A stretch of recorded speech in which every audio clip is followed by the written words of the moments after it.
your source for traditional Islamic knowledge. It's where seekers of knowledge go to buy their books. Go directly to Mecca Books because they have a massive catalog that covers just about every topic from fiqh, aqidah, hadith, tasawwuf, and everything else in between. You can go to meccabooks.com/TMM and use the code TMM for a 10% discount.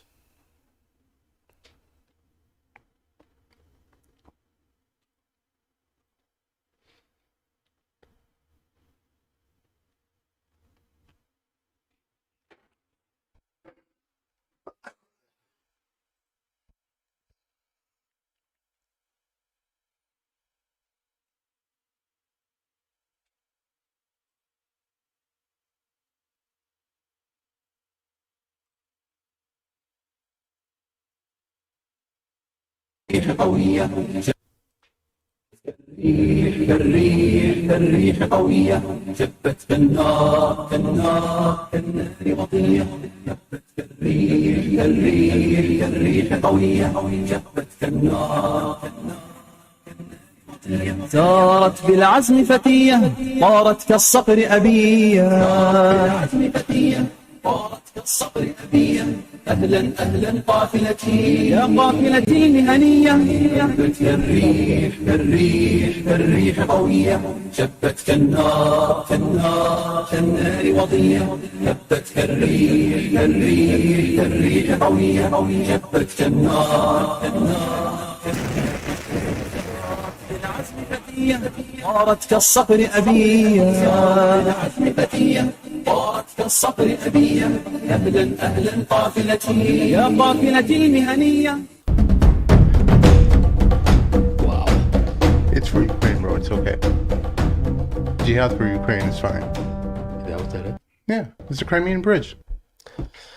That's what's happening in Crimea. Assalamu alaikum and welcome to the Mamluks podcast. My name is Sim, along with a very nervous group of gentlemen. They're like, what kind of bridge? Sure. I need some context. Assalamu alaikum. I need some context. Did you hear about the Crimean Bridge operation that happened by the Shabab I didn't in hear Ukraine? which Shabab. Which Shabab. The Ukrainian Shabab took one for the careful. team. Oh, damn. Be careful which Shabab you're talking No, about. we're talking about Kufari Shabab. The Ukrainian Kufari Shabab. No, I didn't know about this. When did Yeah, this they happen? did a martyrdom operation, aka suicide bombing, something we were talking They're about still the last last week. people, so it's Okay. I had no news alerts and didn't read news for like the past week. Wow. Yeah. Hey, can we check for live? I've been off social Yeah, we're media, live. so I have no idea. You I can can see? see. Yep. So when did this happen? Yesterday? No, about like 3-4 days ago. Wow. Oh, Yeah. I had no idea. And then Russia responded by hitting Kiev. Mm. Kiev? Yeah, Kiev. Kiev? Kiev, yeah. Kiev? Wow. Okay. So That's I saw pretty- your eyes were very No, terrified. because I heard the Arabic in the back, because that's the nasheeds that we used to hear back in the day. Yeah. So, no, that's exactly. They all have that same tune. They all go same Who made maqam. that video? So some some Muslim guys probably prankster saw on it, and Twitter. they're probably happy it happened, so they just put a nasheed in the background. It's probably one of those, Chechens or Dagestanis that got super happy. Because apparently now, they're doing the conscription where you have to serve in the military. If you get a letter, you can't leave the country. It's Russia, And right? they're trying to go on after, and naturally, these kafir koofs, they're going to go after the Muslims first, right? Because they're cannon fodder, put them in the front line. And, naturally, the Dagestanis and the Chechens, the Muslims in the Caucasus, they don't want to fight their war for them.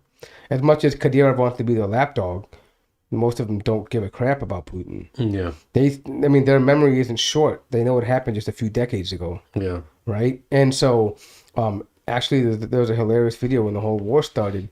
There was a general that Kadyrov was actually propping up, like he was making dua for him, propping on his back or whatever.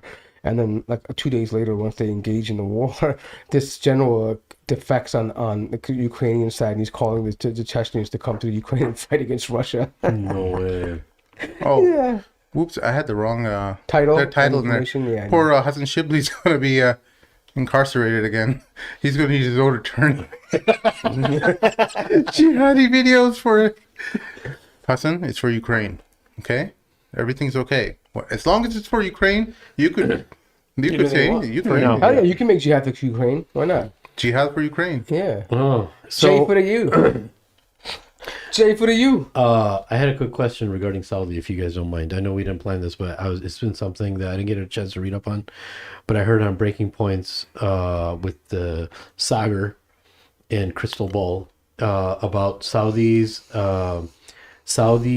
being reprimanded by Biden. I know there's a lot of stuff that happens, deals that occur in the background and all that kind of stuff. But how serious? Because there's a lot of people that look at what Biden said about taking serious severing ties with Saudi because of... It's real. So is it real? But I don't think Biden can do much. But, I mean, yeah, they're definitely pissed. So do you know what the context is, right? Mm-hmm. So generally, they produce a certain amount of oil barrels, and the more they produce, since the surplus, the lower the gasoline price. Yeah. So they're ramping down production. They're starting to ramp down production with America and by selling 2 to million Russia, barrels. Right? Yeah. So that means the gas prices, the availability goes down, so the gas prices go up. Right? Supply and demand. Mm. So America didn't want Saudi Arabia to do that because the gas prices are high, and also other parts in Europe where they're getting gas from, where they were getting from Russia, they're gonna have to get it from Saudi Arabia. And if the gas prices are high, that's going to put an extra strain on its European allies, right? Mm. Now, obviously, America didn't want to do that because, want them to do that because it's putting a strain on their allies and themselves, right? So it looks like that Mohammed bin Salman decided to slow down production, and to top all that off, Mohammed bin Khalifa and Nahyan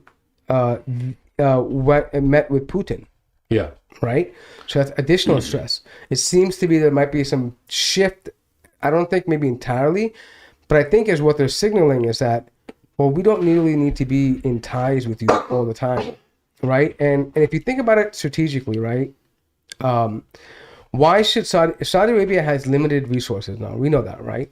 Even though they found gold, alhamdulillah, in the mountains and they have like metric tons now, they found more minerals. But as far as oil, it's limited, right? We know that there's a certain expiration date here until these wells go dry. So they have a limited time to profit off this oil. If they keep ramping up production, they get less money for their oil. If they slow down production, they get more money for their oil. So they get more of more bang for their buck, right?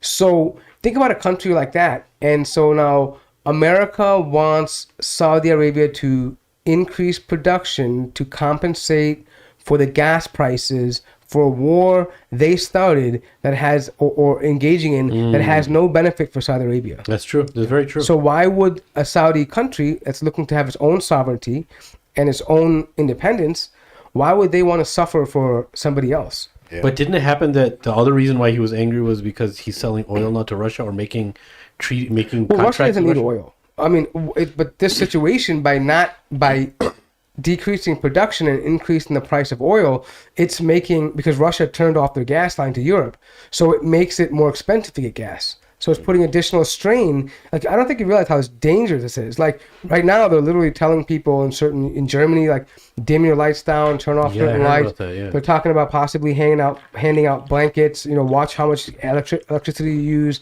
how much gas you're using. Yeah, they don't have gas like us. Realize America, as much as we take from other people, we don't need that. We take it because it's cheap. We don't want to use our own source. But one of I think the largest oil reserve is in America. It's in North Dakota. They have that, but they don't tap into it. We don't do any of that, right? Why would we do that when we can get cheap oil from Canada? No, it's 75 years of military supply. Some crazy number like that. Yeah. So essentially, and in the last, I think, 5 years, America became the number one exporter of oil. Right? And how is the country that buys oil from other places become an exporter?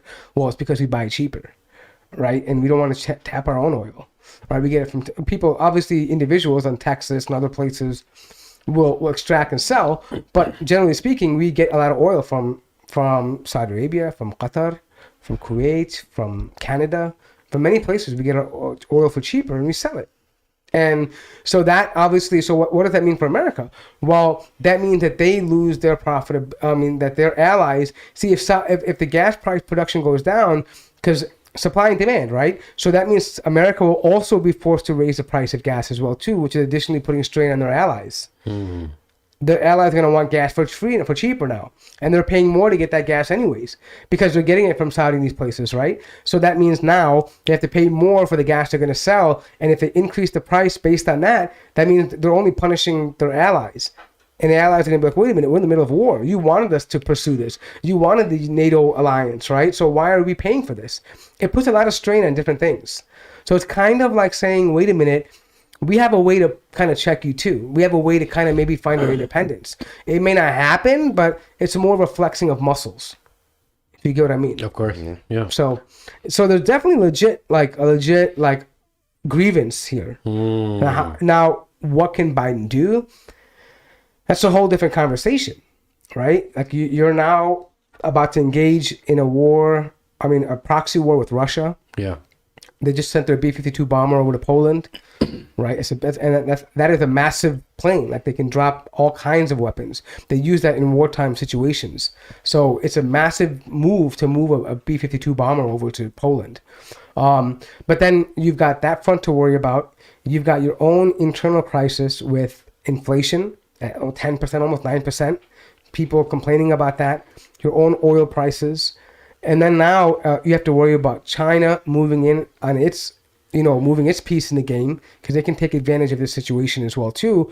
And top of that, now you have to worry about your OPEC, like your currency. Imagine if Saudi Arabia screws with OPEC. OPEC secures the American dollar. On top of an inflation and current problems and the bond values, and on top of that, if you decrease the value of the currency, this would cause like chaos in America. Biden has to tread carefully, because it could literally bring, although America could probably recover, but in the immediate short term, it could collapse to a point where it's not recoverable, right? So there's a lot of things you got to balance out, and so it does make them nervous. Traditionally, Saudi was a yes man, a yes boss, right? And so, but this has been coming up, right? Like his Obama and Iran, right? Things like this that were going on, right? Disagreeing with Morsi and Sisi, right? This tension has been dwindling back and forth. America recently decided to pull some support from weaponry in Yemen, which they find to be a problem because that's their proxy war with Iran. Saudi sees itself as in a proxy war with Iran. So all these things, it's not just out of the blue. Like there's been this sour taste brewing in the air. And so this kind of, it wasn't like completely unprovoked, but it wasn't like irrational either. Like there's been this backstory going on. Did you guys hear about the whole Biden saying that we're in the Bay of Pigs type of scenario right now, and we're like on a countdown to Armageddon? Really? He talked to a group of private donors, basically saying that we're as close to all-out nuclear war as it was since the 70s or since when the Bay of Pigs invasion. What was that, 67? Yeah. So yeah, Cuba. Bay of Pigs is Guantanamo Bay. Yeah, but one thing I'm wondering is, look, is it actually Biden saying that, or is it's actually Biden? Biden. He talked to. It was the internal conversation of donors, and the audio got leaked, or the footage. But the fact that using Armageddon, it makes people nervous, right? Like you're thinking there's something on the World War III type situation. Right? I think all this stuff that's brewing, man, this is gonna.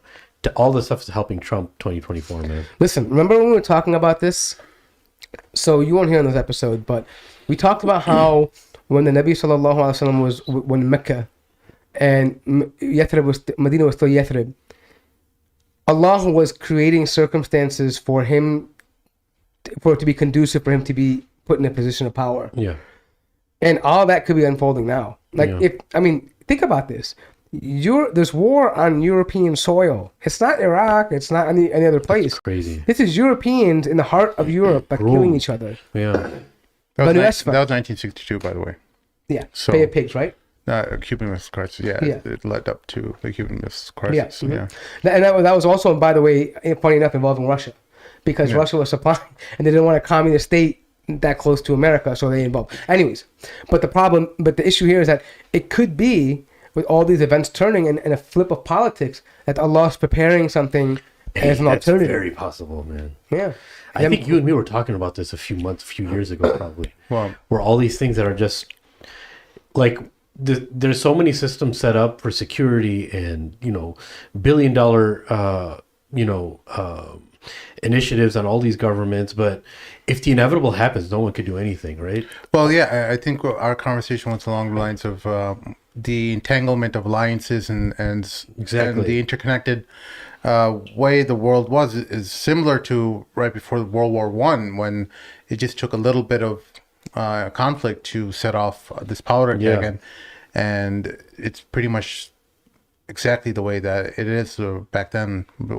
Right now, It's like conflict. I'm not trying to get philosophical or anything, but it's like no matter how technically advanced or how dependent you become, conflict is always going to be a part of humans. It doesn't matter how advanced you become; it can just change everything, and that's what I think is happening now. Yeah, but well, fundamentally, I mean, it's basically it. Yeah, everyone wants to make money, and we're in this world where people want to secure their interests and stuff, but ultimately power supersedes all that stuff. All of it. And no matter how much you can tell the world that, hey, what the United States is doing, I mean, I think anyone who's reasonably looking at this conflict, people who are educated and understand international politics, is, well, Russia has a legitimate case over Ukraine, that there was a lot of promises made after the fall of the Soviet Union that the Americans and NATO will not expand to Ukraine. And they ended up keep pushing their weight and keep squeezing Russia into this situation where they have to make a decision. They have to force their way to stop Ukraine from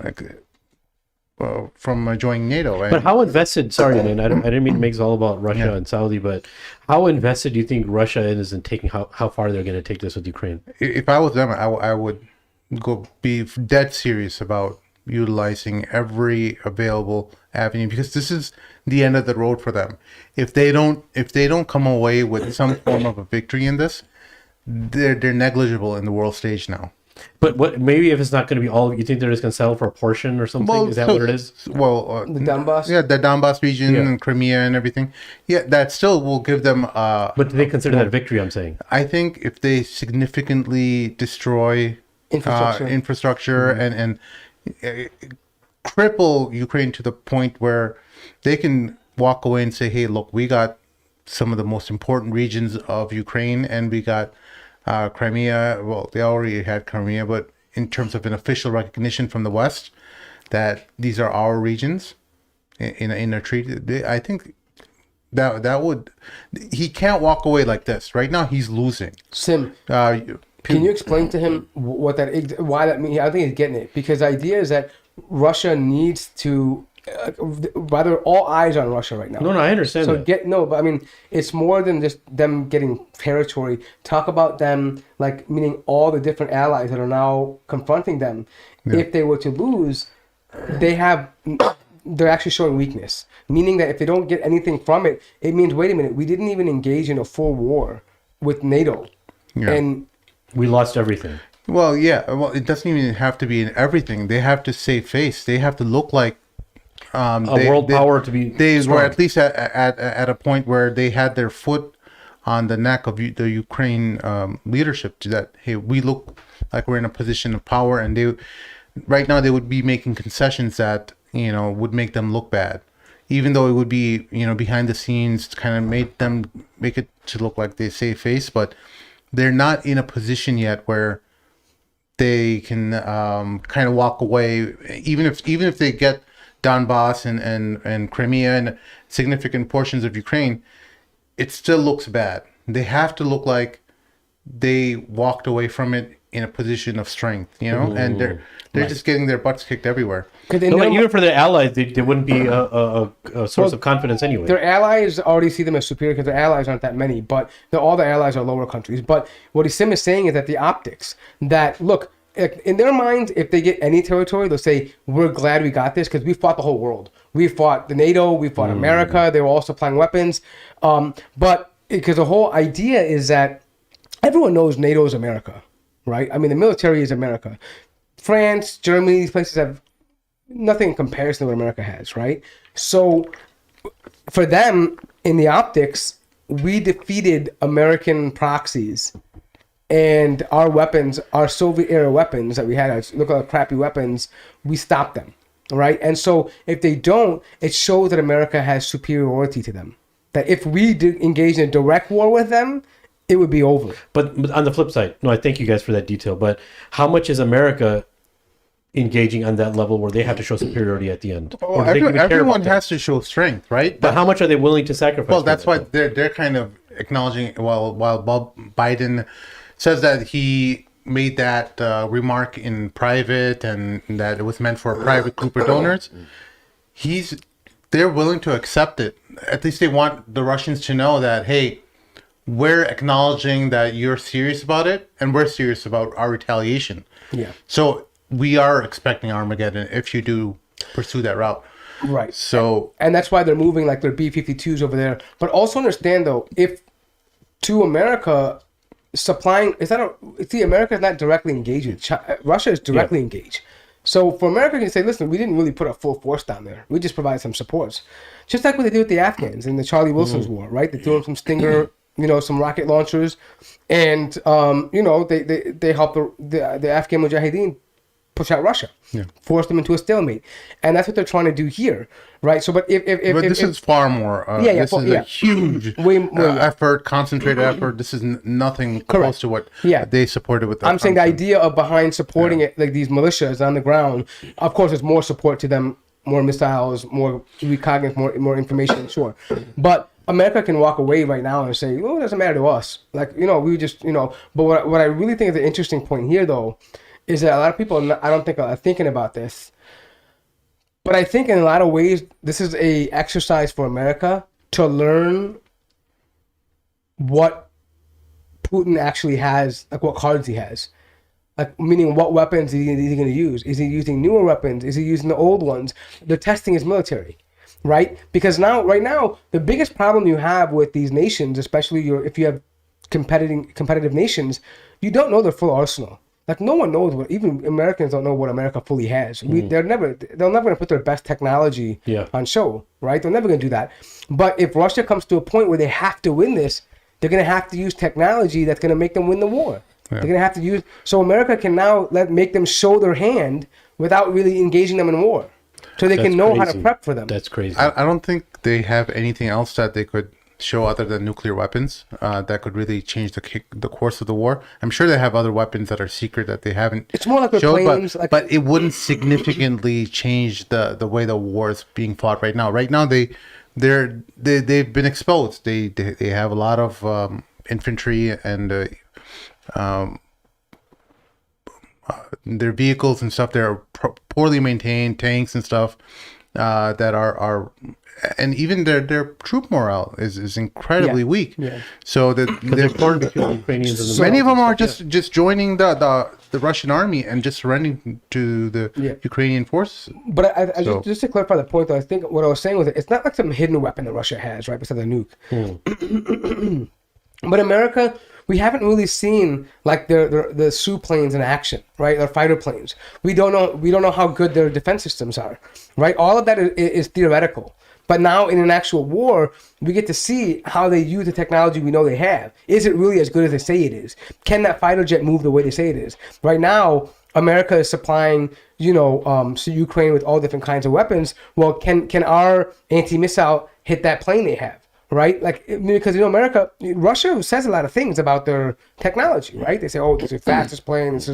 We have great defense systems, aeronautics, whatever it may be. Now America gets to see what their weaponry is capable of without actually having to engage them. There's no loss for us. And how well they use it. Right, exactly. Are they efficient? Can they mobilize? Have they gotten better in their mobilization? Because that was always an issue for Russia. Russia couldn't mobilize their military. You know what I mean? So that was a big problem. You going to say something? Strategy. Yes, exactly. Strategy. Absolutely. Yeah. So it's kind of like showing your hand without having to do anything. There's this procedures called brinkmanship. Now, when there's an escalation on one side, there's people in Washington and NATO who are figuring out how to respond appropriately. Once, so there's these games kind of that you don't want to escalate it too high. You don't want your response to be not equivalent to what they escalated it to. You don't want to go 2 degrees higher. You want to go maybe just a degree or right at that, an appropriate response, right? So that's called brinkmanship. So there's people in Washington and NATO who are studying how to appropriately respond to these games or to these levels of escalation. And when you have a tactical nuclear strike, well, so the models or the projections of brinkmanship project that you can't contain it. It will eventually lead to ICBMs on all sides, where it would be nuclear Armageddon. So that's why the models of brinkmanship show that you respond like this, they respond like this, and then they go a little higher, then you respond a little bit higher. Ukraine gets shot with the nuclear weapon, and then the NATO alliance responds with a tactical nuclear weapon a little bit towards Russia, right? Maybe not right at the border, maybe just close enough, right? And then they respond with a little bit higher degree of escalation, right? Because there's brinkmanship happening in Europe, in the Russian side too.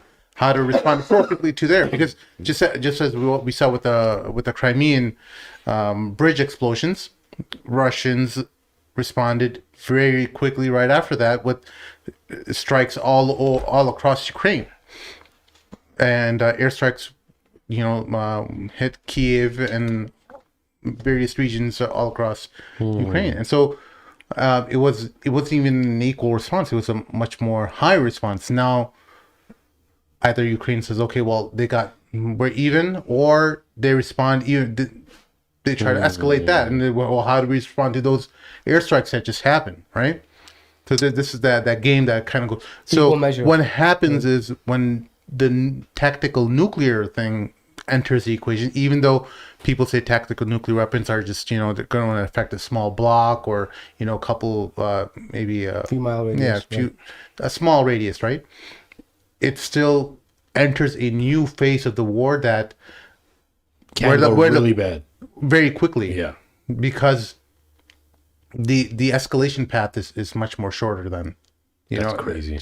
So it's very interesting, and I think people don't really even understand. They don't even want to wrap their minds around that kind of event happening, and I think people really, it's very uncomfortable thinking about that. Well, people don't want to think about it because it's the old adage of the ostrich burying its head in the sand during a sandstorm.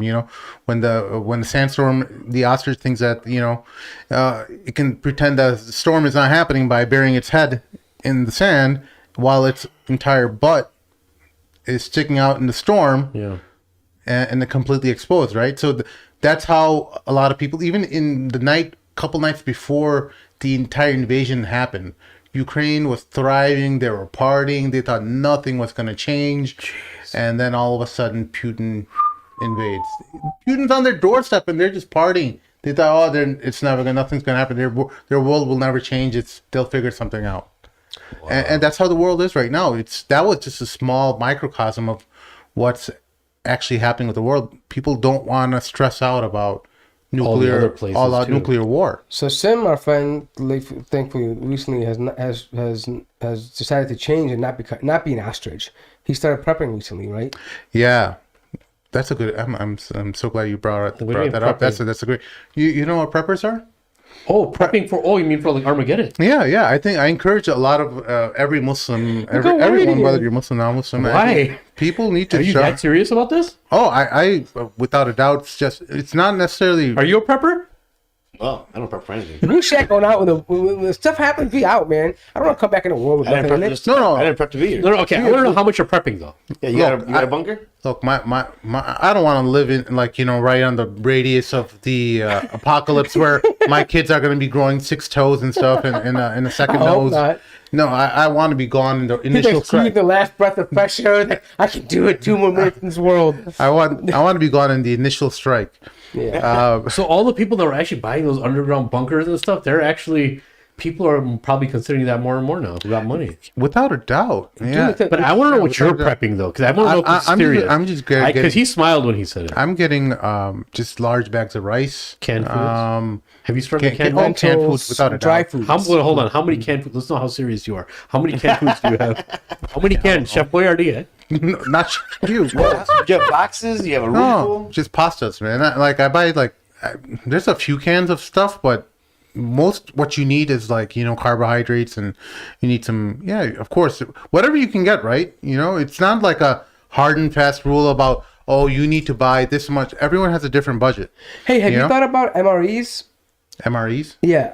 military grade food? Yeah. They're like. No, that's nasty, bro. No. Honestly, so wait, hold on. Making biryani no, during warfare? wait a minute. I want to make some nice biryani Hold on. during that. There's a guy Armageddon. there's a guy on YouTube. I watch him. I don't know. Don't ask me why, but I was just fascinated by this guy. Yeah, he showed me his videos where he stores. He tried all these different MREs from all across the world, even old ones. He'll eat like food from like a 1950s. That's interesting. What do you ask me why? That's interesting. Yeah. Anyways, but so he orders stuff from like the UAE, from like Canada, and he'll try out these different MREs. Like, oh, this is a great one. This is wonderful. Oh, that tastes nasty. And he eats the stuff. He does all the stuff, and so you can order these meal packages that have like full-on meals that are like, and it's cool because some of them are innovative where like you just add a little water and shake it a little bit and it heats up. Yeah, and it makes your warm That's food how for they have in you. the military. Yeah. Right. Yeah. So I thought maybe you don't need that because that's made for soldiers who are on the battlefield. They should be able to quickly make something. We're in battle. Al-Malhama is coming. You can be in the trenches and you can make something real quick for energy.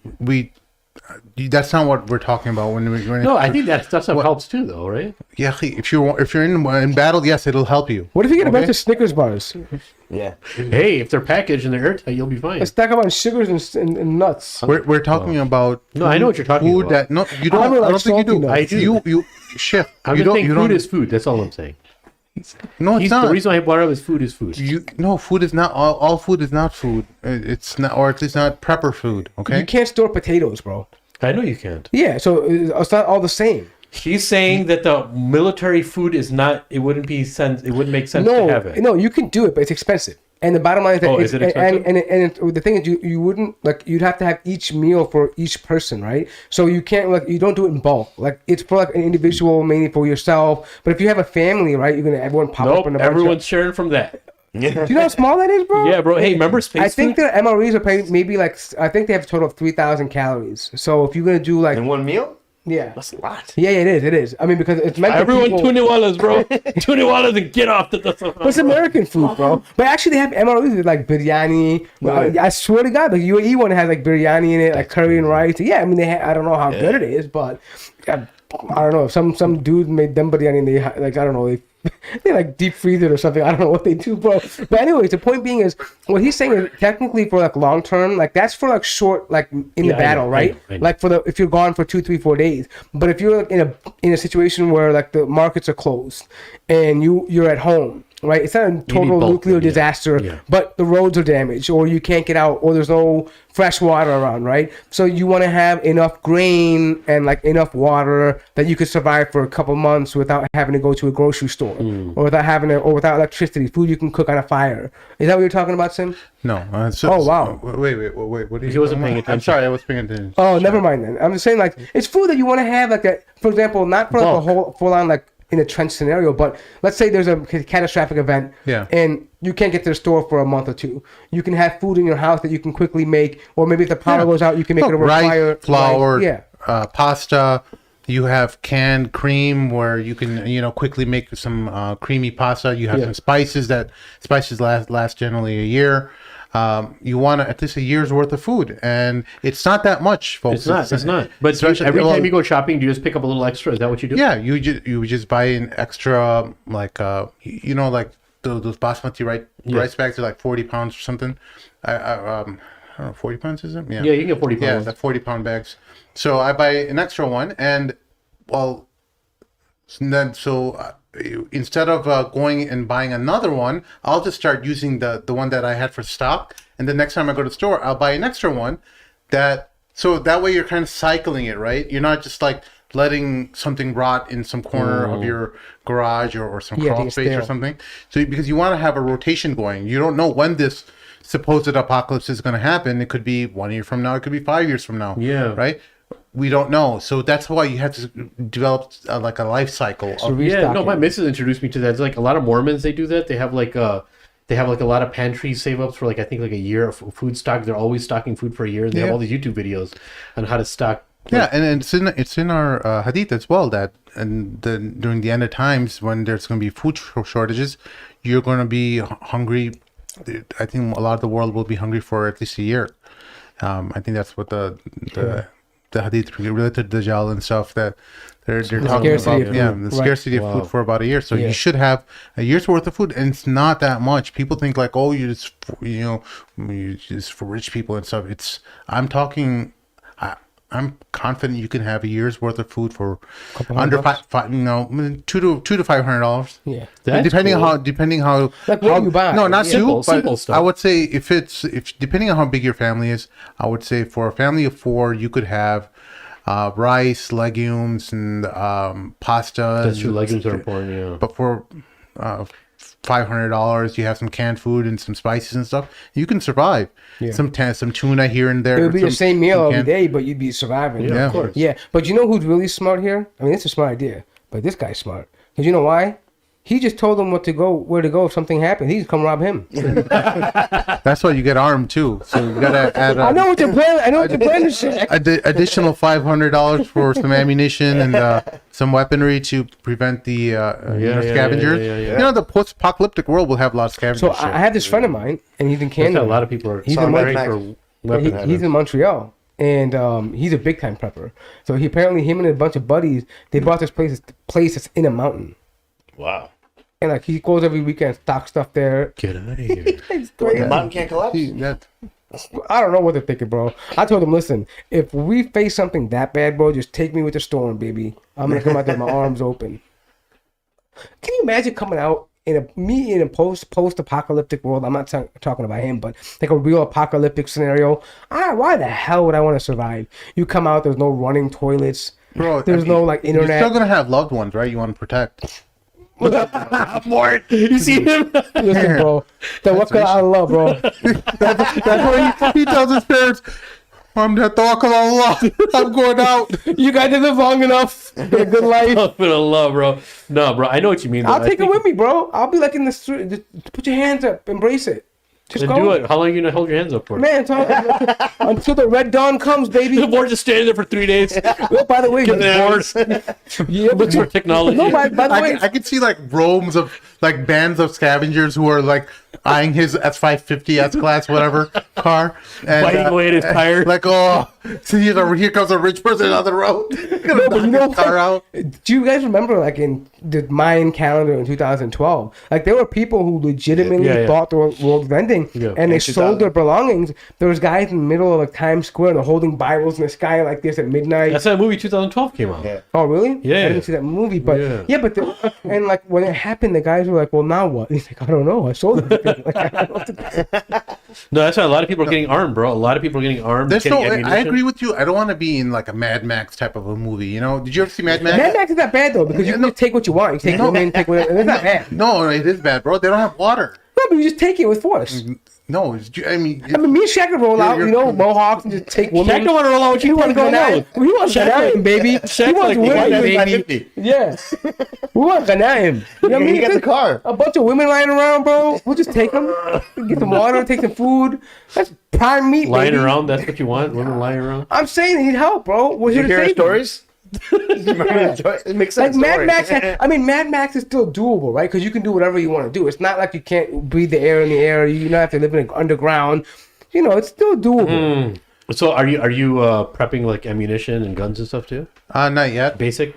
Not Just yet. get basic home defense stuff. AR-15 and the handgun, 2 handguns. The plan is there. The plan is there. Inshallah. Shotguns. Yeah. So I'm got pepper spray. He got prepper spray. Prepper. Oh, get the preppers away from.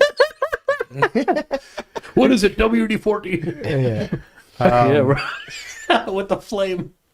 Anyways. Anyway, there's this new great thing that happened. Let me see if I can find this article here. All right. Hundreds of Muslim protesters just shut down Michigan school board meeting over This was sexually great. Yeah, I was explicit very excited about this. LGBTQ. Finally, a folks. protest that did something. Right. My Good man. point, Shaq. No, the majority of those who attended Monday's Dearborn Public School Board meeting and took a stand against the books were Muslim. There were a handful of... The Shia Muslims. Were they? Yeah, I saw well, they call him Qazwini, I call him Jazwini. I don't like the Shias, you know, so. It's all good. But they just... Hey, yeah. That's the only way we can get progress. Alright.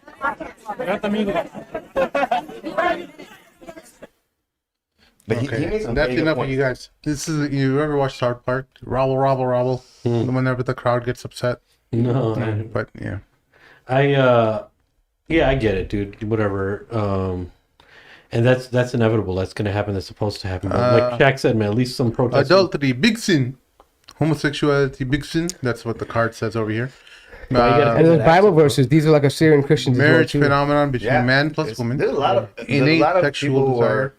They're just scared Now- to say stuff. No, Bro. they're ready. Yeah. They're Now they are Yeah. because they're seeing how serious it's Yeah, becoming. Yeah, so the Dude, Mamluks have come I in saw full the force. curriculum for this LGBTQ stuff. It's totally unnecessary. It's literally porn. Yeah, Why do they need to know that? yeah. It's not science.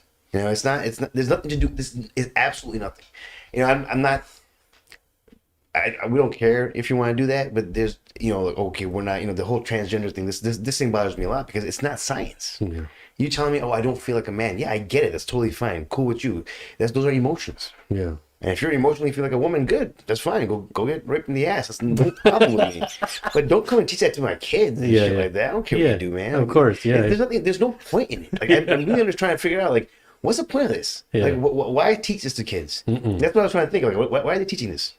For what? For tolerance, acceptability? Yeah. You know, it's already. That's why they call it. That's why they call it grooming, right? They're actually grooming the children for this. No, they're making get rid of gender completely because they don't want any man standing around, you know, that's going to stand up to these, you know, these couple of culprits who are out there doing whatever they're doing. You know, that's what it's going to be, right? Why do you think? I mean, the world's going to the shitter, bro. Here goes Shaq, bro. There's no men standing up. Yeah. Right? They demasculate all the men. I mean, why? How can all these people just run wild? Yeah. How can we be at a brink of a nuclear war in today's day and age, dude? Can you imagine that? Yeah. There's no men standing up. Yeah. Yep. We're still on, right? You know what I'm saying? Sorry about that, guys. He's right. No, He's right. Listen, there ain't no real men. You got The a minute bunch of you lose people- real men, No, I this is understand, what bro. happens. Yeah. This is what happens when you don't have real men at the helm. Yeah. You have too many women, you got too many transgenders, and you got too many bitch men standing up there, and that's the problem. Shaq got a roll today, That's dog. literally the problem, man. Yeah, you're right. There's nothing else. It's that simple. It is. I'm looking at. I mean, I'm just saying. You know, I'm kind of looking in a direction right now. Oh, I'm looking your direction too. No, no. But he's 100% right. Like No, I think, of course, look, man. I'm glad you really get those feelings out, bro. That's there's- important, bro. To share that with people. I preach this to my, you know, when people come to my Janwaar fitness training, I tell them it's not just physical training. I'm trying to make you guys into men. Yeah. You know, I'm trying to take your you know what I'm saying? You know, he's at my group chat. I'm trying to take these, you know, wusses and make them into men. You know, understand? It's So- not just physical; it's a mindset. It's funny though because, like, you know, even things like basic things like sexuality, right? It's like something like taboo for men. When has that been taboo for men? Yeah. Like maybe for him, he's a shy guy, right? Blue-eyed devil. But other people, Gotta throw that in you there. know what I mean? Like, I mean, mashallah, no, actually, he has haya. He's a sheikh. Different, Alhamdulillah, right? oh, sheikh, Okay. oh. Like, you know, That's how they call the boy angel. yeah, he's the angel. We got to change What the a angel. gangster, bro. Yeah, I we'll love call it the it. blue-eyed angel just for Shaq. But we'll sit around, and this is something that is. It's a reflection of your masculinity and testosterone. I'm not saying you have to be vulgar and nasty, but to desire these things is part of being a man. But I'm going to tell you something straight up. If you walk around naked, Just try to censor it a little bit. Just Yeah, no I got F you. bombs. I'm sorry, man. Yeah, no, you good. You yeah. good. But I knew you way before, so No, it's all good. it doesn't Dude. make sense. But you know what I'm saying? I forgot what I was saying. Good Sorry. job, Amir. No, Good my job. bad, bro. Good job. I would just Good give you a job. heads up, bro. The one You know time I what wanted to Yeah. speak, and you. My bad, bro. But no, were it's we like talking even in Islamic schools, while you're thinking about it, Yeah. even in Islamic schools, like, you know, the book fairs and stuff that come up. Oh, really? It's even slipping through the cracks where even they're just hiding it so subtly. It's so subtle that the book fair catalogs that they're releasing, they're not realizing because the titles was Oh. actually the content of the book. Can you give an example of like such? I actually Oh, have if a you don't have name. it, I thought maybe you knew one off the top of the head. Yeah, I mean, I'm not going to mention any schools because they're No, working not on the it. school, but the book. Like, what was the content? That Yeah, was stuck I in have it? it. I have it on my. Oh, I was really? gonna say, I don't remember. What Yes, go ahead, Boom. please. I was gonna say, we were talking about the masculinity thing. These women walking around outside naked and say, "Oh, don't." I'm not. I don't care. I'm gonna look. I'm gonna want you. I'm a man. It's completely natural. If you're naked, it's gonna arouse me. Mm-hmm. I'm not an animal. You know what I'm saying? It is what it is. It is what it is. It's just how life is. I'm not been, gonna right? rape you, but I am gonna look at you. Yeah. I am gonna check you out. No, I'm gonna see you. And every man does this. There's no man here that doesn't look at a woman who's not dressed properly outside. There is no man. Muslim women listen to that. Non-Muslim women listen to that. It's the truth. It's the truth. You out there, we're gonna look. And I mean, the funny thing is, why are you out there if you don't want no one to see you? It makes no sense. I mean, we're supposed to lower our gaze. I get it. Yeah. But you know how difficult that is today? It's not about me lowering my gaze. I can't drive. I have to drive, right? Yeah. I'm in the store. I got to look at where my cart is going. Yeah. It's just that. It's everywhere. It is. I mean, look, and the bottom line is that, look, they're dressing for attention, right? As much as they tell you, oh, we want to feel good, look, tell yourself that if you want to. But we know what it's about, right? You want someone to look at you. Yeah. When the wrong person comes to you, you tell them it's for myself. But when the right person comes, you know why you did it, right? And the point being is that we're not minimizing the fact that men should lower their gaze, right? We're not saying that at all. Men should do that. Yeah. Absolutely. Men should not commit crimes because a woman is dressed a certain way. We don't condone that. However, there's a human nature, the human element here, and that is that when a man sees men generally find women, parts of their body, attractive, the most attractive. Let's just be honest here. Yeah. That's a main motivating factor for men to get married. That we like the shape of your body, we like your facial features, we like your whatever it may be, and other stuff is complementary too as well. Don't get me wrong, but that's the initial thing when you see something that attraction. It's visual. Men are extremely visual. And the thing is that, like, and here's the problem. I feel like you're telling sometimes men that making them, okay, we understand lowering the gaze, right? But the problem is that you're making a man feel guilty for finding beauty in a woman's body. Yeah. Why is that a bad thing? We're inclined that way. I should feel guilty that I find pleasure in looking. We shouldn't feel guilty at all. I mean, I don't see anything wrong with but it. I think they're trying to say, oh, it's body My shaming. point is that It's this way, it's that if way. you're out there, you're out there. End of story. And I'll go a little step further. I mean, I don't even give a crap what people think about me. But you're out there. There's all kinds of people out there. We can't control that. This has been since the beginning of time. Yeah. We've had rapists since the beginning of time. We've had perverts since the beginning of time. We've had molesters since the beginning of time. Yeah. We got all kinds of people from the beginning of time. So my point is, if those guys are out there and you're walking around out there naked, and then don't let it happen. What the fuck you mean don't let it happen? Yeah. How you want me to stop a rapist? If my daughter, if my kids were out naked and they get raped, how am I supposed to protect you? You're out there naked. Yeah. What are you doing? Let's give a more G-rated thing that he can understand, because I know Amar's a pure guy. Listen, I'm helping guys, you. I'm not oblivious to this I'm world. helping you. Listen, just let me mention something real let's say quick. Sheikh Amr, you had to go to make dawah or midnight qiyam on the south side of Chicago. Right? I got a story And you about drove that. your nice car out there. I got a story and about that. You had your wallet with you. You wouldn't park your car there, leave the doors unlocked, and leave your wallet on the front dash. Now, if someone taking that, yeah, it's a crime. They took it. They shouldn't do it, even though it's there. But it's my irresponsibility. They're gonna take it. Yeah, you have some responsibility. Of course. Just like we have to lower our gaze, you have some goddamn responsibility too. Of course. And I mean, when we're talking here, we're just talking. I'm mostly talking about Muslim women. I don't even the kafirs are the kafirs. What can you do about that? Yeah. Right? This is the Muslim women that we're really talking about. No, man. I understand what you guys are saying, bro. I appreciate it, man. Well, give me weird if I mashallah, look at bro. you in the masjid and you're not wearing a hijab. What are you gonna do? Shouldn't bring your wife there. What's really interesting about this whole thing is that this is a kind of an alliance between Christians, conservative Christians in Dearborn, and Muslims.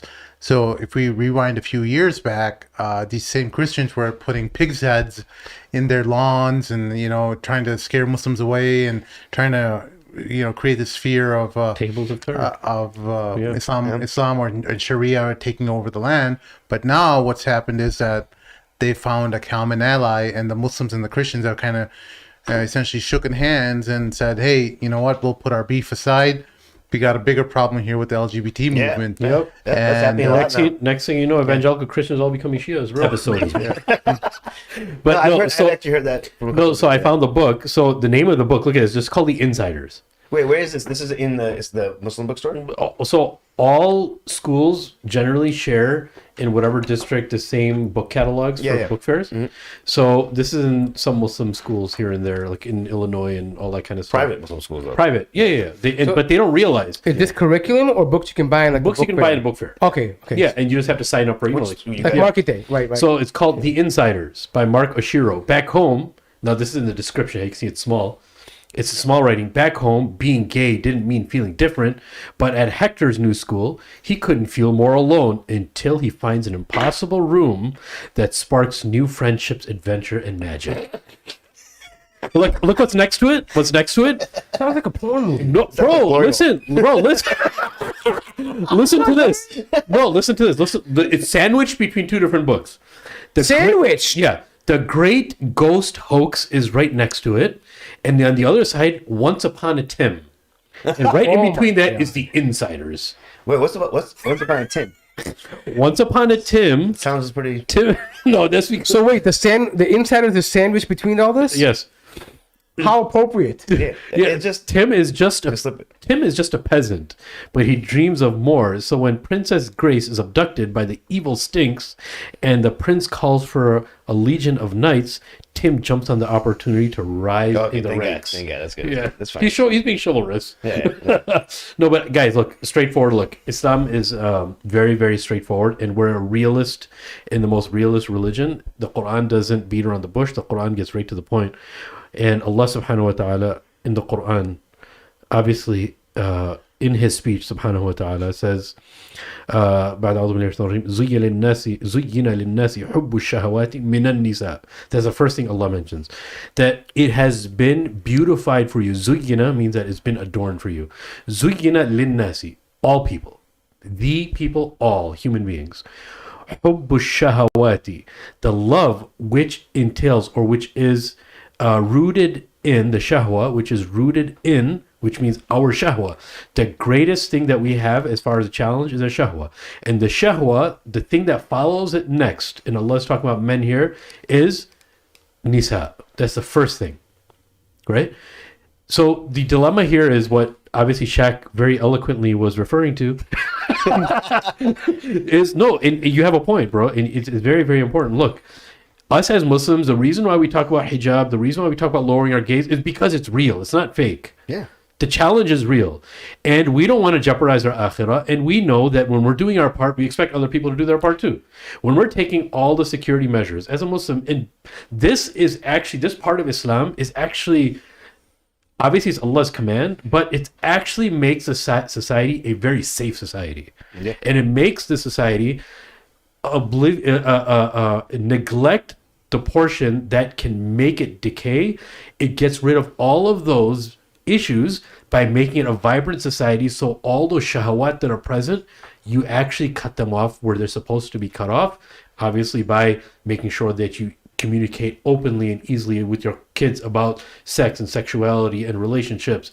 Don't make marriage expensive. Make it easy. Make it this, and whatever the case is, right?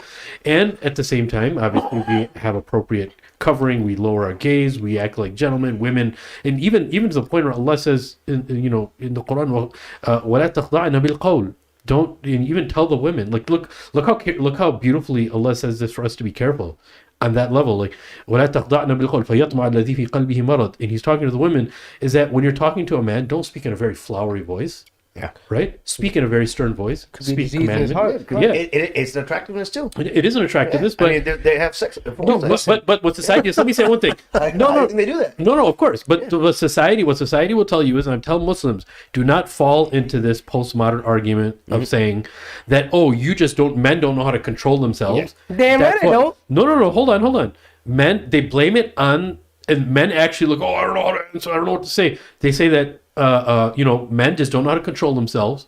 They're a bunch of dogs. Yeah. And that's just you, and you have to get help. You have to do something. It's a start of demasculinizing a man. Exactly. And that's the part of demasculinizing. But when we're saying, no, we know this is a weakness. Yeah. And number one. It's not a weakness. It's a strength. What do you mean? It's not a weakness. No, the weakness. No, hold on. What I mean by the weakness is Wanting a woman is not a weakness. no. bro. I think you're right. But what I'm trying to say, Yeah, is I know what you're saying. Yeah, what I'm saying is that it can is tough, can open you to be susceptible to lots of haram. Yep. And obviously, you know what I'm saying? That's why Rasulullah, he said, I can guarantee you Jannah for those people who can protect what's between their mandible and between their legs, right? So that weakness, and even we talked about that, like even some of the greatest empires, some of them actually collapsed because their shahwa was women, right? And all they had to do was not fall into that weakness. Yeah. So what Allah knows us, and He created us with tests, and He's telling us to refrain from that. But the thing is that we expect, especially as religious men and religious women, that if we're doing our part, we expect other Muslims to do the same thing. Yeah, Right? And we expect, obviously, we hope society to do the same thing too. They right? removed hayat for this purpose. That's what it is. And when you remove hayat, that's what Rasulullah said. Bro, exactly what you said. Rasulullah's hadith is what? If you don't have any hayat, whatever you want. do whatever you want. Yeah. Because everything's open game. That's what's happening now. Exactly what's You wanna happening be a- now. breakdown of to the the rules. level of nobody's willing to say what a woman is and what a man Yeah. is. No one's. You want to be a purple unicorn with a Yeah, member between your anything. legs? Go be one. You left hayat. This is what it is. This is the fruits it bears. That's why Shaq doesn't show off his muscles. No, mashallah. I know. Good for him, bro. You know, he's doing No. his part. You see, ladies, he's doing his Yeah, goddamn bro. part. He doesn't want to be a fattan. No you know? washboard abs on TV, bro. Yeah. Anyways, listen, but the problem though, here, this is the reality, okay? And I think that this is one of the biggest problems I find between genders, okay? Is that the issue is that what happens is that, like, if women are trying to sometimes change the nature of men and say that's wrong by your nature, and men are trying to make women in a different nature sometimes too as well, and that's always going to be a conflict. You have to just come to terms with the fact that Allah made this a certain way. Yep. And if you can't, and knowing and understanding that will make any relationship easier. Yeah. You'll have an understanding of, wait, why is this so important? Why are these relations so important for my husband? Even if I'm not always in the mood, why is that important? Yeah. Oh God, dude, that's a huge. You know what I mean? Or why is me giving attention to my wife? Why is this? Why is she so It's needy? very important. Yeah. Right? Understanding the nature. When you come to terms, like it's like going to work, right? Yeah. I can't wonder why I got to do it this time or that time. I have to do it. Every day. The faster I come to terms with that, the quicker I can make solutions around it. Right? And that's the biggest issue. Yeah. They don't want you to think that way. They want you to say, no, challenge everything. You bring a very interesting point because, I personally have, I personally have talked to many of our peers, our age, about their sex life with their wives. And it's purely because I really want to know, like, how is it in their households, because I can tell that they're not the same, they're not behaving like men. Yeah. Right. I got a lot of guys. Not one. I'll tell you, 75% of the Muslim population that I know doesn't behave like men. And I realized, and and some of them were telling me, like, they barely have sex at home. Yeah. 2-3 times a week. It's like the woman is cutting it No, right at the nuts. You know what I'm saying? It just takes it away. Now, I don't know the family dynamics for most of these people. And I always say there's two sides to the story. Yeah. There's a reason why she's not interested, and there's a reason why you're not interested. Whatever it is, it is. But if you don't have that at home, if you don't have that with your wife, what do you have? You don't feel like a king. Yeah, I mean, it's like if your wife, I see this all the time. I'm going to go back. I'm traditional, when I come home, I want to see you ready. You should be wait. This is from our hadith. This is from our traditions. If you read it, the wife is supposed to be ready for the husband. Yeah. Not necessarily have the food ready and the place clean. No, she has to be ready. And if that includes cleaning the house and having food, because the way to the man's heart is through his stomach, right? Yeah. I mean, that's all romance. That's what it is, right? That's what it is. When you come home and she's ready and she's got the food ready and the house is clean and she looks good, that's being romantic. I mean, you put effort into this whole thing. Right, and what happens then? You're forced, after you come home from a long, tired day, after working your butt off, 10 hours. It's a 10-hour day if you go to work, right? 1 hour drive, 8-hour shift, 1 hour drive. That's 10 hours gone. You come home, you're tired, you're beat. You see that?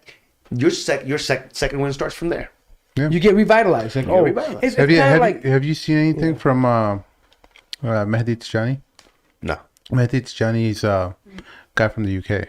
So he started this app called No Strings Nikah. Really? Yeah. So I didn't know about this app. So what Mahdi did is, so he started this thing where Is it with the marriage? no, it's not with a marriage. It's legitimate marriage. Okay. where what he's at least, I invited him on the show, so inshallah he comes on the show and he can maybe explain it better. But he traditionally targets people who are no longer interested in the traditional model of marriage. They've probably been divorced a couple times already. Yep, I see this. And they don't want that baggage anymore. Mm-hmm. It's just too much for them, and they just don't have that space in their mind for that. So they have needs, right? Yeah. And he started this new app called No Strings Nikah. Yeah. And he's basically targeting men and women who are no longer interested in the traditional model of marriage, where they're they want to be able to, maybe they do, and maybe that you can find someone like that to that. But primarily, at least their primary target audience is towards people who are professionals, or they may want to have multiple spouses, and they want to take care of their needs, and they don't necessarily, each party has all their financial situations in order. They're self-reliant. I agree with that. Yeah. I'll tell you why, because I've heard some talks from some muftis about this as well.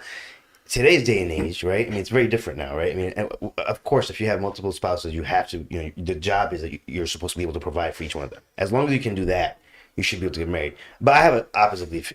I don't think provision comes first. I think that you taking care of people comes first, then risk follows that. You're not going to get your risk first. If I can't just make intention, okay, I'm going to have 10 kids, but I'm going to wait for my risk. It's never going to come. Yeah. Right? You just have to have the 10 kids. The risk will come. There's an ayah in the Quran about that. For those of you that fear poverty, marry them off. Exactly. And it's the same thing with marriage. Whether you have one wife and if 2 wives, 3 wives, the risk comes after. You make the step and the risk comes after. So, I mean, but in today's day and time, today's day and age, we have, financially independent women. We have women with children. We have people who are doing all kinds of haram. Yeah. Right? Because they're divorced. And like in our community, even today, my own guys, who haven't, like people I know who are in their 30s, if they tell them, hey man, you're like 32, bro, it's time for you, you can't find nobody? Well, there's this great woman, she's divorced. It's like, yeah. If so he has a kid, it's even today they taboo that out. I mean, there's a lot of men who are real men who will step up and take responsibility and do it after like the woman. But that's their own insecurity. It's whatever it is. It's a Daisy thing too, right? Daisy's, oh my god. Yeah, but they're worried about what someone's gonna say, what man with it. Nonsense. Yeah. So whatever it is, but then they get pushed to haram, right? Yeah. You have a woman like so many women I knew in the 90s that were divorced and had kids had no outlet. Yeah. It's a companionship. They need it, but maybe they don't want to get into the whole thing of kids. The whole routine, right? Yeah. And they might be even being agree to someone's second or third wife because they just want a limited time, connection for 2-3 days. And I've seen people like that before. Yeah. So I'm gonna say this though, all right, because I know dudes are getting ideas by going this. I don't think they should this do app, that. right? Here, no, I mean go to the app and do it. I'm gonna say it like this: if you're gonna sign up on that app, you better be in tip-top masculine shape when you're ready to smash. Because that's why they're on the site, right? They know what they're there for, right? You can't be. This is why these guys will be on there too. Yeah, for sure. I mean, you can't be weak, right? I don't think any guy. Dude, there's many guys who are like okay with having like one, just one time a week. I'm like, dude, you're married to this woman. These are guys that need to be on the regular, that need it regular, because you haven't satisfied two. Yeah, so these are those kind of guys are not gonna go on there. Like, what are they gonna get out of there? But they might, start poking around and messing up other people, right? Yeah. And I'm saying, so it's a good plug. So anyone in Chicago, I've been doing this whole little hit training with Shaq now. And it's a game changer, man. Like, So wherever you live. Come yet, though. I gotta come in there. I'm saying, I'll be honest, Shaq. I'm scared of getting really sore. I was sore the first day. What do you mean? How you gonna get? Shaq, what happened? Hey, what happened the first day? Oh, he threw up. Yeah, went out and threw up twice. Oh, Yeah.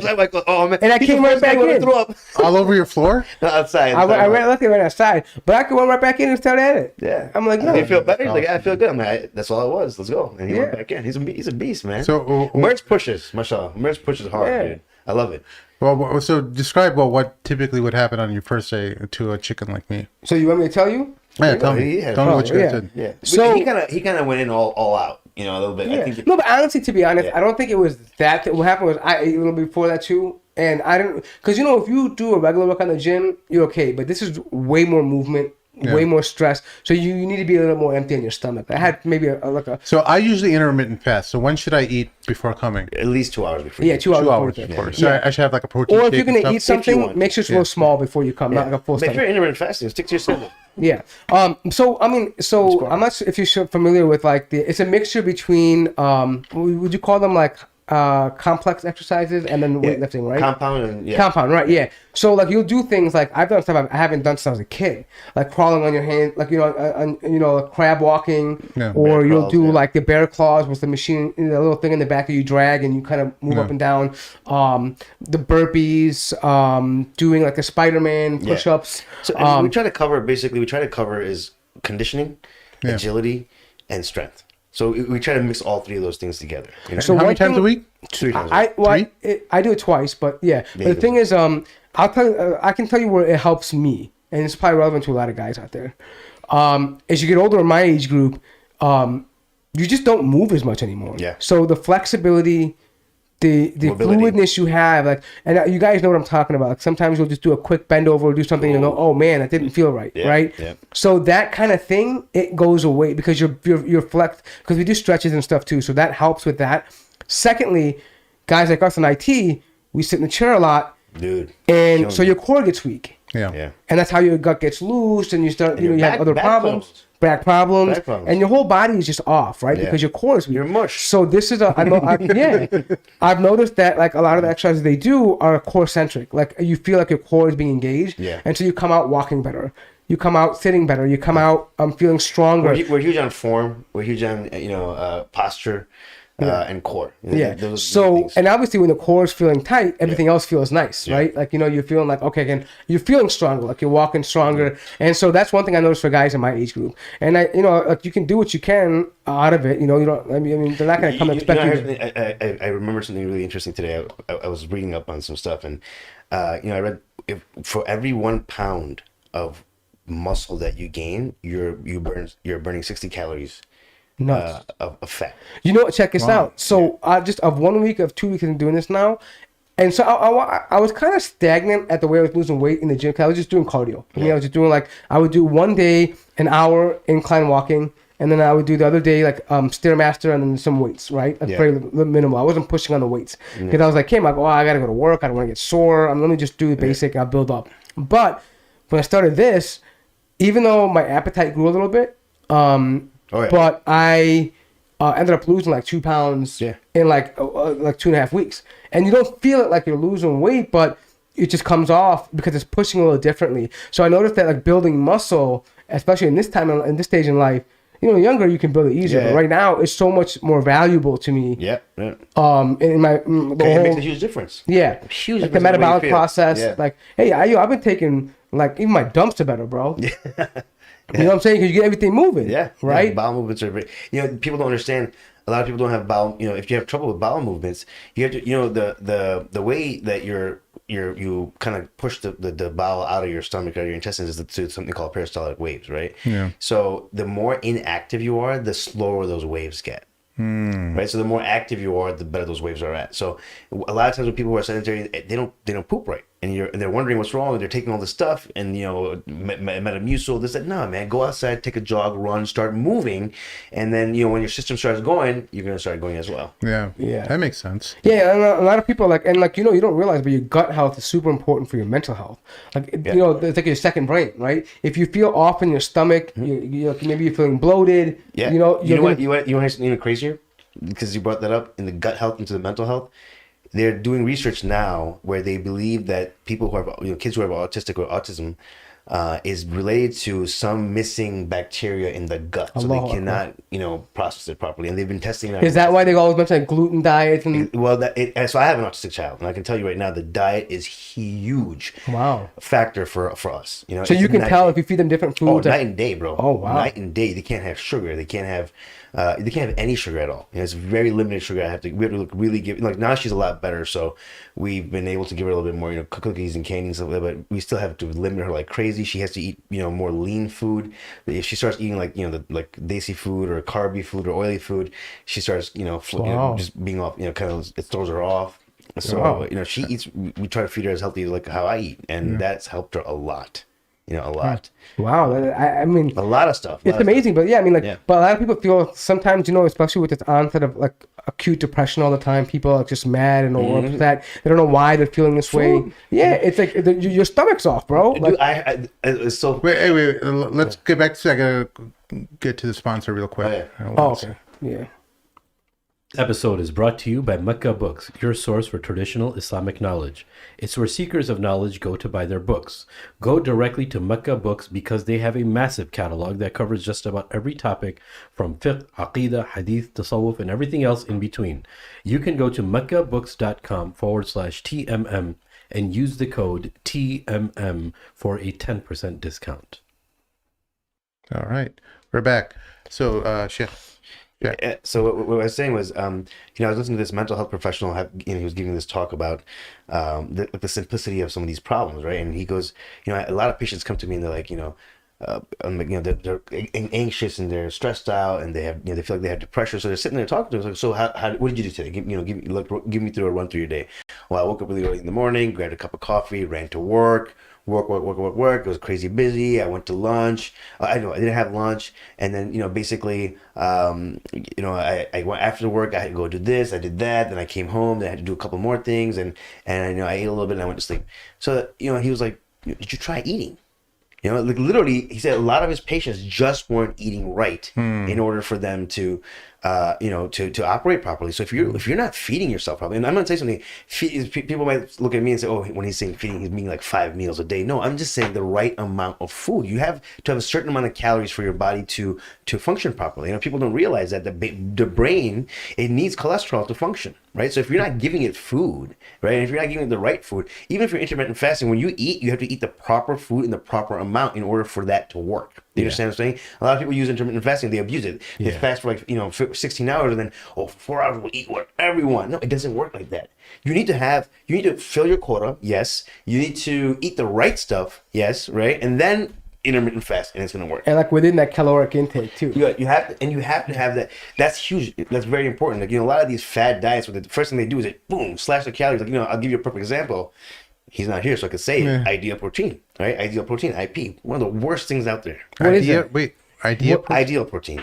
So what is that? It's basically like this protein. Like you stop eating food and you go on their ideal protein diet, whatever it is. They give you packets of food and stuff like that. Why does it matter that Amar's not here? Oh, because his brother sells that. Oh, and I don't mind saying it, and I've told him this too because I'm a big health proponent, and he's a quick weight loss guy who has to help people with chiropractic issues, and I understand what he uses it for. He uses it for medical purposes, for immediate weight loss. Yeah, people who are in like gastric bypass ready, right? Yeah, right. Like detrimental health issues.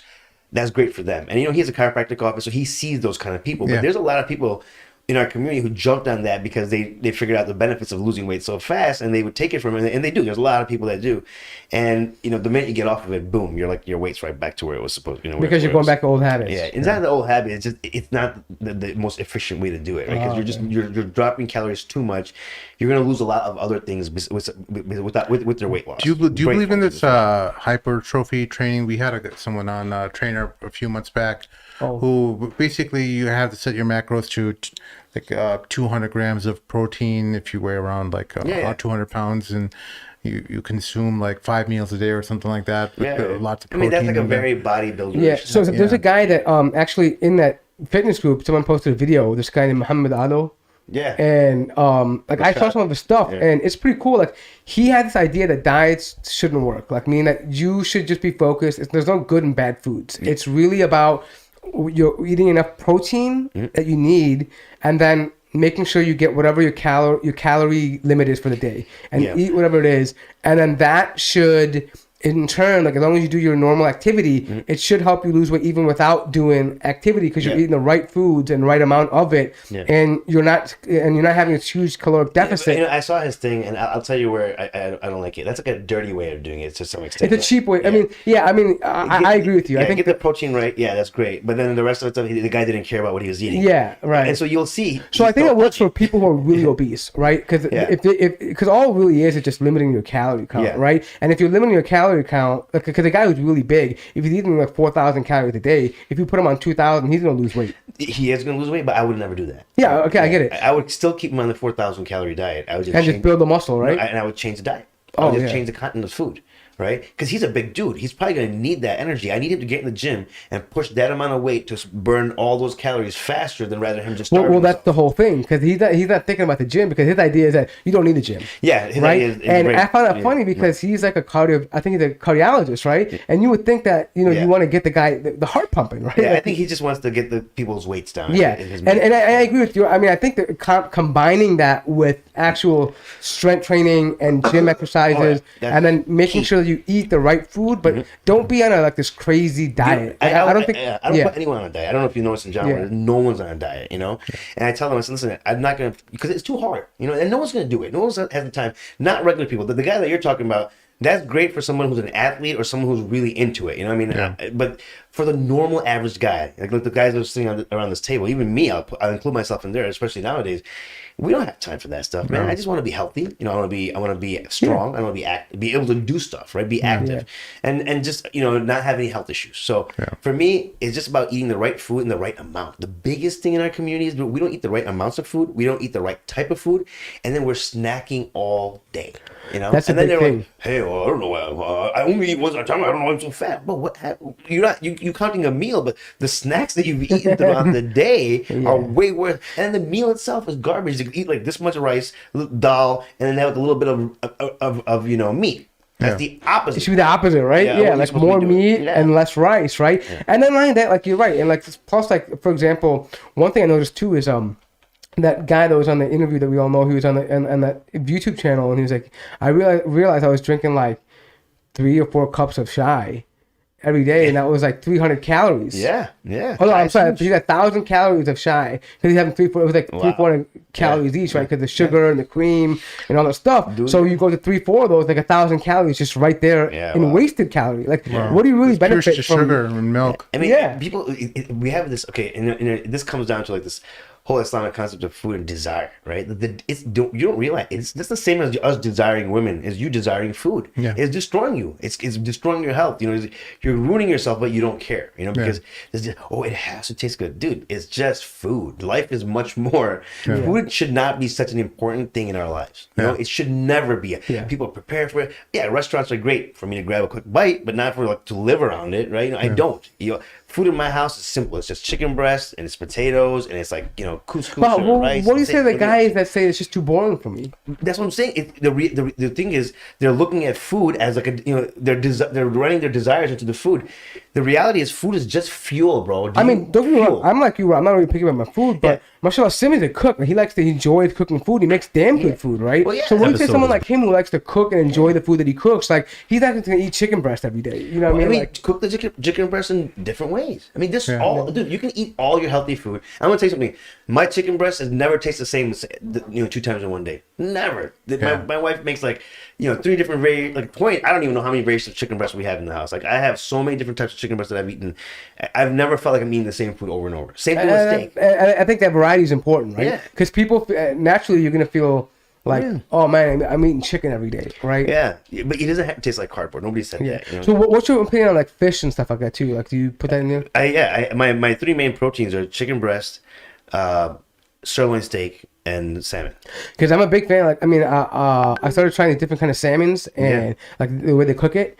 And it's amazing, man. If you do it the right way, like I've had, see, if you have a negative experience with it, you're not gonna want to eat salmon. But if you have it cooked the right way, meaning because it can be very dry, right? If you just cook salmon, exactly. But if you have it done the right way, it's an amazing dish. Yeah, it takes literally 6 right. I like a little bit undercooked where it's like it's still a little meaty, a little juicy, and you have the right sauce with it or some vegetables, if you cook right? The skin, that's the whole thing, right? So I mean, it is really good for you. Salmon's really good. Yeah. All right, guys. Before we wrap things up, did you get a chance to see that? Do you want to talk about the whole Umar Lee thing? The what? Umar Lee. Oh, I saw the whole thing. So we had this guy on a few months ago named Umar Lee. He's like a commentator about like Muslim issues and stuff. He seemed perfectly nice, and he said stuff in the past that upset some of our friends. We had like some mutual people that we know that he's upset about, and he said some nasty things about, and we tried to put some things off to the side, and he's very provocative. He's provocative. He says stuff. He says a lot of real stuff, but sometimes it's too much. Like it's not. It's kind of like some of the reality mixed with extreme versions, right? Like for example, like one of the things he said, like reverts don't have any skin in the game because they can go back to their they can just go be a Jehovah's Witness tomorrow, and their family won't decapitate their head. Right, so but Muslims like who are born Muslims, they have more to answer for, right? They have more cultural pressure. So I don't think converts should be part of that conversation, like stuff like that. You know what I mean? Like yeah. So it's really like he says controversial stuff like that. Well, I understand all the Sahaba were probably converts. But I mean, I understand sometimes where he's coming from, the sense that yes, reverts don't have as big as the community. They don't have the foundation behind them. Like no one behind a family at home is going to be like, oh, how dare you leave Islam? Of course, I understand that, but it doesn't mean they don't have a say in the conversation. But you know what? That brings up a quick side note, because my wife's a convert, and so you guys know that. But I think so it's mine. Too, yeah. So they don't have a community. They don't get meshed into the community, man. They still get pushed aside. And that's a big They thing, actually right? put everything on the line. Yeah, it's quite the opposite. And they should feel like that. Yeah. Like, how you're saying that the born Muslims feel like that? Yeah. We should have them, they should be welcomed into our community in such a way that they should feel like, we can't leave and we can't go back. I agree. Because this is my family. Yeah, but we don't. I think if they find like good Muslims, they can. I just think that many of them find piece of crap Muslims who don't really take care of them. They but go to the masjids and stuff like that. Yeah. They don't have programs. They don't have And even if they say hi to him or salam alaikum, right? That's the extent they're gonna get. Yeah. It's not like they're gonna interact beyond more. Like, hey, let me invite you over. Let's meet. For me, it's a different story because I'm engrossed in the community, and people have welcomed her, and they've actually started convert classes for her. At all the masjids we've been to, but we had to go seek it out. Like I had to look and be like, hey, she's coming. Let's do something about this. So, otherwise, the normal convert walks into the masjid, walks out. No one even says blinks. Yeah, absolutely. Yeah. But yeah, so go ahead and. So, Omar, he basically says that he's a Zionist now. So let's rewind this. He went on to Mahin's podcast. Yeah. So here's the thing. Let's start. So basically, this guy has a history of kind of like changing positions, right? Which is I don't have a problem with that because it's part of growing. But apparently, he's visited Israel. I mean, Palestine in the past. He's went to Masjid al-Aqsa. He didn't go to Aqsa. No. This time he didn't. In the past he has. Oh, right? okay. So, and that's what he was saying. And so he goes back this time, and he said at that time, even then I had a fascination with Jewish history and people, whatever. So apparently he wanted to take this trip. So he starts off the trip by going to Auschwitz, of course, and seeing that stuff, and in Poland, and then he goes to Israel, and he wanted to specifically spend time like in the Jewish side of things, right? Like he went to the Western. He made it clear that I didn't have a desire to go to Al-Aqsa. Mm-hmm. Because I went there last time and I didn't feel it was spiritual enough for me. I saw people outside like who weren't really doing anything. They were just, inside the masjid, yes, but like there were people praying, but outside people were, smoking and whatever. So he's like, I didn't really feel it. So I just wanted to spend time. Like I felt more, my heart was at the Western Wall, whatever that means. I don't know how he means that, but. So he's like, I spent time in like the different Jewish, sites and places like that, and he comes away with the idea that Israel is this great place that has issues, but he framed it in a way where it's literally like the Palestinians that are the ones that are making this so difficult, right? Like, and one of the things is like that, and he goes on to say other things too. Like when the guy asked him, are you going to be, so are you a Zionist or are you going to convert to Judaism or what, right? And he goes, Mahin. Yeah. And he ends up basically saying he's a perennialist, right? Like meaning that, essentially at the core. All these beliefs lead to one God. Yeah, let me be accurate about it. He didn't say I am a perennialist. Like, I have I have a perennialist, very close to perennialist view. So it's like, so I don't know what he means. He may need to clarify Well, he's more. talking about them being part of the Abrahamic. Yeah, maybe that's what I'm only giving the benefit of the doubt and say he means that, right? So like we have this it's a similar pathway essentially, right? Yeah. But then he, it's going on to say that, I don't believe like, these hadith are like all true. Like 99% of them are probably not true. And he's like, I don't mind. I wouldn't say this openly, publicly in the masjid or whatever, because I still love the community. I love the community aspect of Islam. Basically, I he love. put himself out the fold of Islam. Well, I think But he needs to shot like I think This is coming from a position of him being a Muslim, trying to practice for a while, and then kind of falling out. Why and then, doesn't he want to give the guy any clout?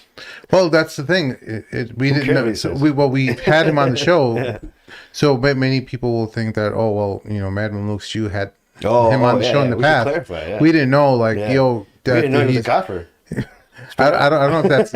I don't know. I don't know. See, I don't want to say kafir because Yeah. we don't know exactly. He didn't really explain his reason. Yeah, You it's could still open. It's you like could- dabbling. I mean, Even he if just, you- he even just if said you- that he thinks 99% of the hadiths are wrong. Well, even if he believes in a few percentage of the hadith, right? He Yeah. can still Right. be Muslim. He might not be Ahlul Sunnah. Yeah. He might not be part of the greater body of Muslims, but he can still be right with God, Allah. In that sense. So that's So what we want what to he says is, say I on don't it. obviously make these views public. Or when I go to the masjid, I love the community. I love Ramadan. It makes me feel nice. So I'll play that role. You know what I mean? Like, meaning that I won't rock the boat when I go there.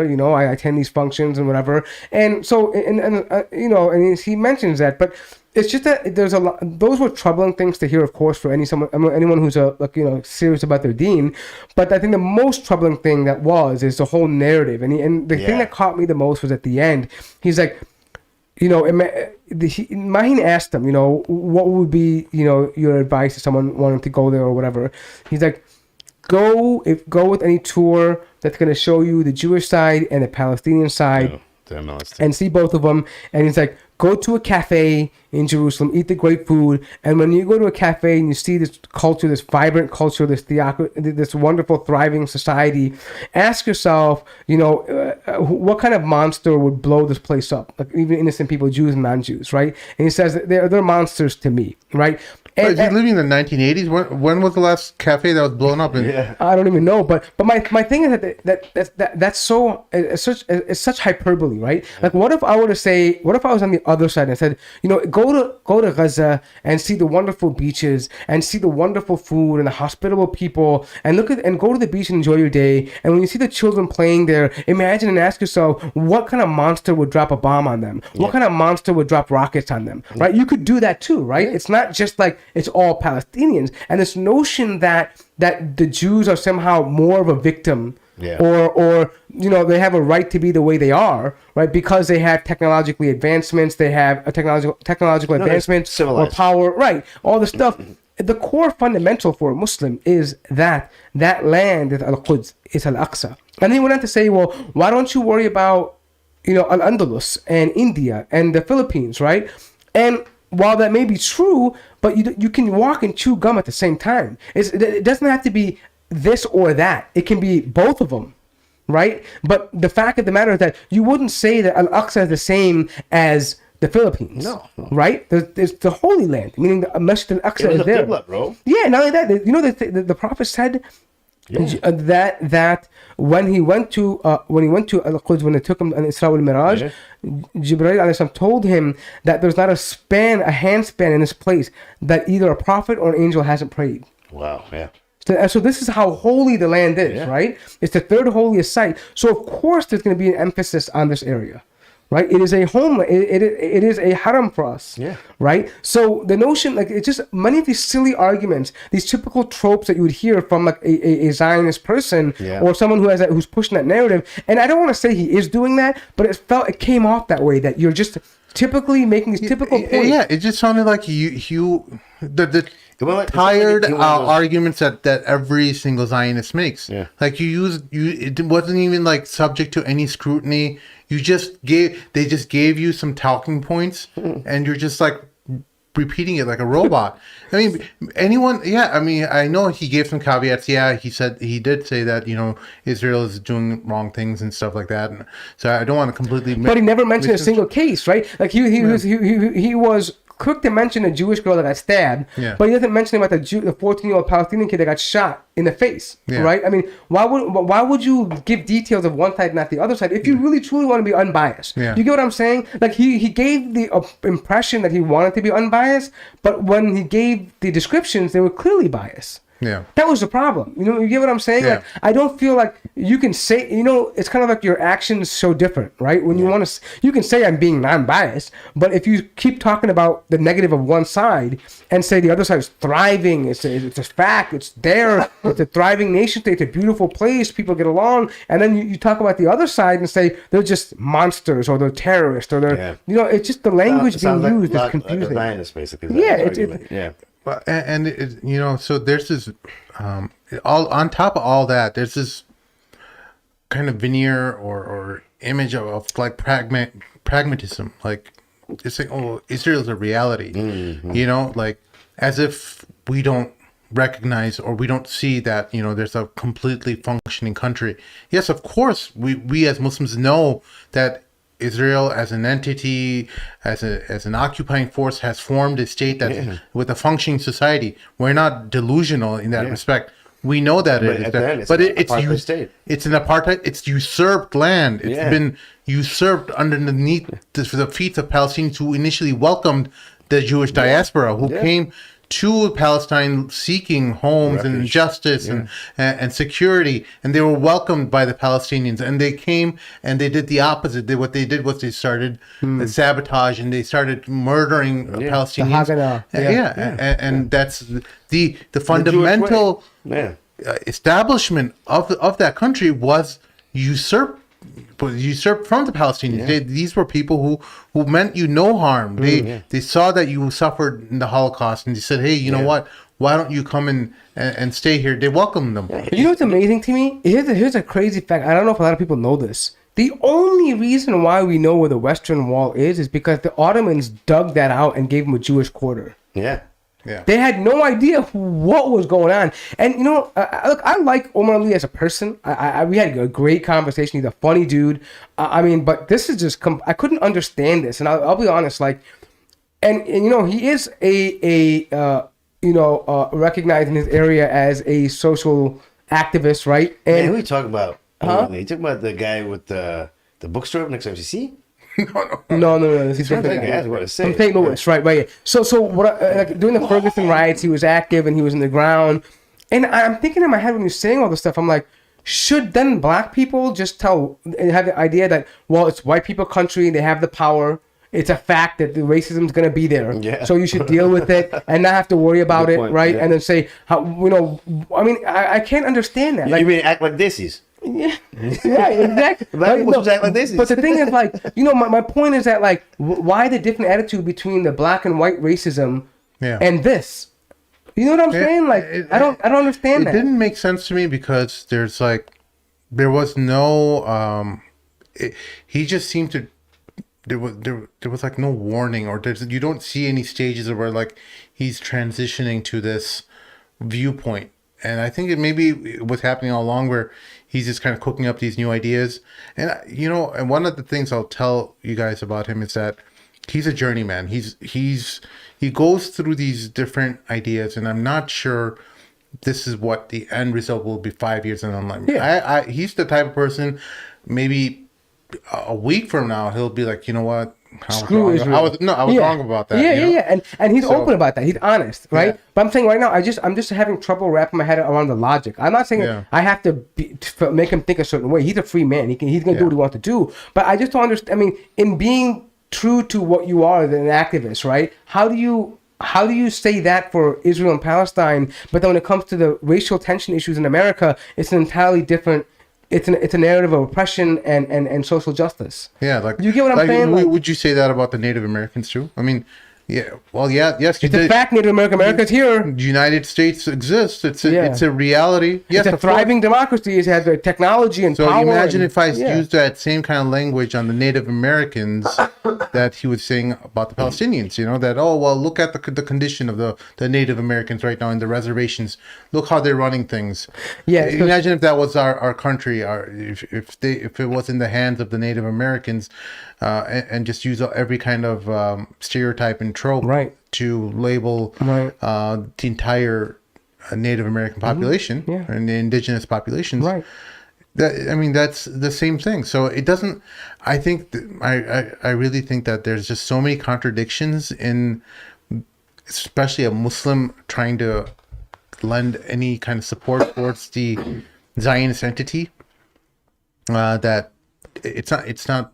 It just doesn't seem consistent with his with what he was or what he was that framework or that those arguments will collapse. If you're a truthful person, they will collapse because you'll see the fallacy of it. Yeah, well, we ask Allah to guide him and to give him the wisdom to make the right decision, because to me it's just not adding up right now. By the way, some guy named Adnan asked me to repeat something. So yeah, the Ottomans, when they had control of Palestine, they actually they were renovating the area and trying to make Al-Quds the way it is, right? And they wanted to, and they had different quarters, right? You had Armenians, you had Jews, you had Muslims. So they wanted to give them their own area because it's a holy land. They have a right to it. And so the Ottomans, they were the ones who were able to excavate on the Western Wall. That's why if you see it goes down, they're the ones who actually cleaned all that up and then made it habitable, because that used to be the Jewish quarter, right? And I think they used to call it the Moroccan quarter because many of them were Moroccan Jews. And so the Ottomans were responsible for actually cleaning up and letting them even have access to the Western Wall. Dude, this started from Umar Lee was time. Yeah. When Umar Lee first took Palestine, what did he do? He had the Sahaba dig out the Temple Mount, right? He himself dug it out with his own hands. He said, "What is this? How did they bury this? How did the Christians let this go to hell?" Yeah. And then he goes, "Where's the Jews? There's no Jews." So what did he say? He told the Sahaba, "Go find Jewish families and bring them here and let them live here." Yeah. Sought them out. And I said the one masjid that Umar didn't want to pray in because he said, or it was a church. It was actually the church, because the holy holy sepulcher, I think. Sepulcher, yeah, whatever. Sepulcher. Sepulcher, right? No, sepulcher. Sepulcher, right? Yeah. So, it's a weird name. Yeah. It's a different faith, Shaq. Try to be more sensitive. But what is that? I said it's the Church of the Holy Sepulcher. I don't know what the sepulcher. No, it's where Jesus was born. They believe, really? They believe that's where Jesus was born, and they have a whole thing there, right? Where and they have like a fire that lights up. Anyways, the point being is he didn't want to pray there because he said, if I pray here, they will take this place as a place of worship, right? And we're forbidden from doing this. Yeah. And now you have these.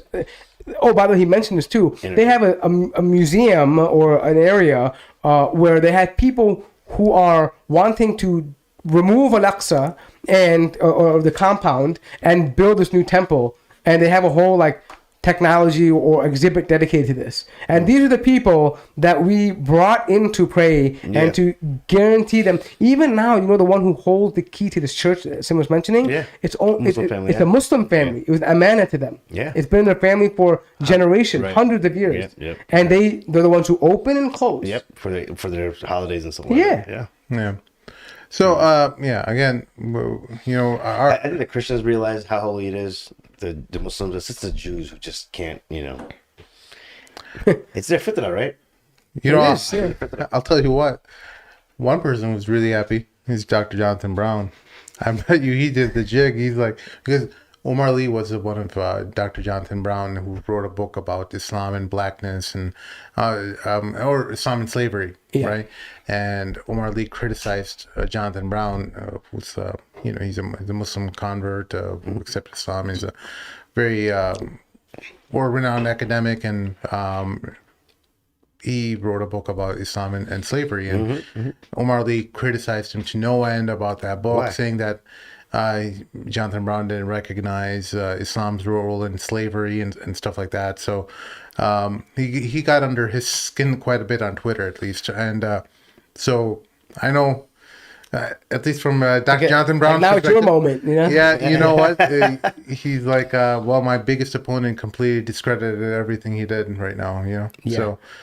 But I mean, with regards to the whole thing, I just say this though, at the kind of final closing thought on it, is that there's a saying in the Arabic language, al-hal la tadum. It means that basically the situation doesn't last forever. Yeah. So we've seen Al-Aqsa change within 100 years of hands, and it's been back. A few hundred years we've seen it lose. Sometimes, what is 100 years? Right? Nothing. It's a dot. Something can change in 50 years, in 10 years, in 20 years. Whenever Allah wills, this can all be changed. And I will say this, though. The Muslims will remember who was who and what was what.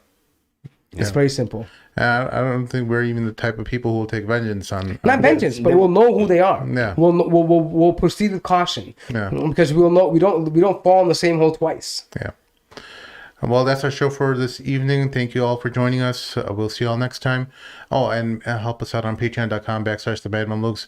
Throw a comment in the comment section below with your thoughts related to this show, whether you agree with Umar Lee or not, or maybe you want to talk about your own fitness regimen, and maybe Shaq can answer some of your questions in the comment section below.